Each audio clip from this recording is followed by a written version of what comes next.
Hello guys, welcome to my YouTube channel. ഇന്ന് നമ്മൾ vote ചെയ്യാൻ വേണ്ടി പോവാണ്. ഞാൻ ഇത് ആദ്യമായിട്ടാണ് ഇന്ന് വോട്ട് ചെയ്യുന്നത്. ഇതേ ലീവളുമാരൊക്കെ പുറകെ വരുന്നുണ്ട്. അപ്പം നമുക്ക് വോട്ട് ചെയ്യാൻ വേണ്ടി പോവാം. ബാക്കിയൊക്കെ അവിടെ വെച്ചിട്ട് കാണാം.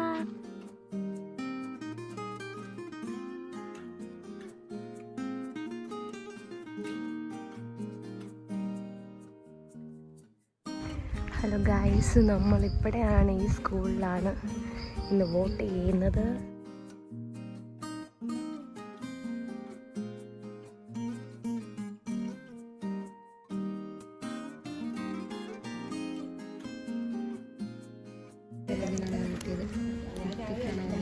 ഈ കുട്ടി കൈ കാണിക്കും. ഈ കുട്ടി ഹലോ ഗൈസ്, ഫൈനലി നമ്മൾ വോട്ട് ചെയ്തിരിക്കുകയാണ്. ഇത് എല്ലാവരും കാണിച്ചേ വോട്ട്. ഇതൊന്നും ഒരു ഭംഗിയില്ല, ഇതൊന്നും കാണിക്കില്ലാരും. അങ്ങനെ ഞങ്ങൾ 3 പേരും വോട്ട് ചെയ്ത് വീട്ടിലോട്ട് തന്നെ തിരിച്ച് പോവുകയാണ്. അപ്പം അടുത്ത വ്ളോഗുമായിട്ട് ഞങ്ങൾ വീണ്ടും എത്തുന്നതായിരിക്കും. ബൈ.